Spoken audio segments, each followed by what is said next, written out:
বিশুদ্ধ পানীয় জলের অভাবে দলছড়া 50 পরিবার।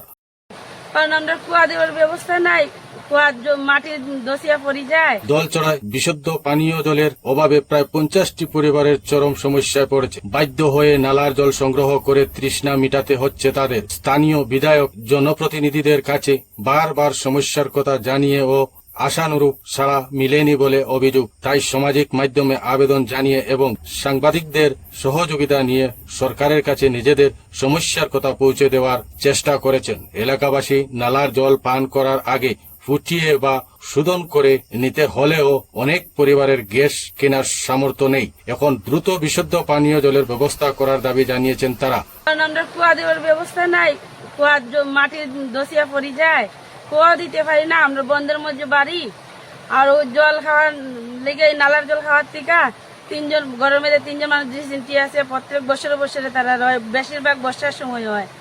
তারপরে গোলব্লাডার স্টোন আছে 2জন, সব ডাক্তারে বলে জলের লিগা। এখন জল ফুটানিতে লাগলে তো আমরা গ্যাস লাগে, গ্যাসও আমরা নাই। 11 জন মানুষের জল ফুটাইলে কতটা গ্যাস লাগবো। লাকড়ি কুড়ে আনি আমরা ওই জল ফুটাইয়া খাওয়া হয়। আর শরীরের মধ্যে ফুড প্রেসার হইতেই থাকে, অনবরত ফুড প্রেসারের লিগা শরীরে চুলকানি হয়, এই হয় সেই হয়, মানে বিভিন্ন টিকা আচ্ছা, এটাই আমরা আবেদন যে আমরা জলের সুবিধাটা করে দিতে, মানে জলের সুবিধাটা লেগে বেশি তো আমার জলটা বেশি ভালো লাগে। সুবিধাটা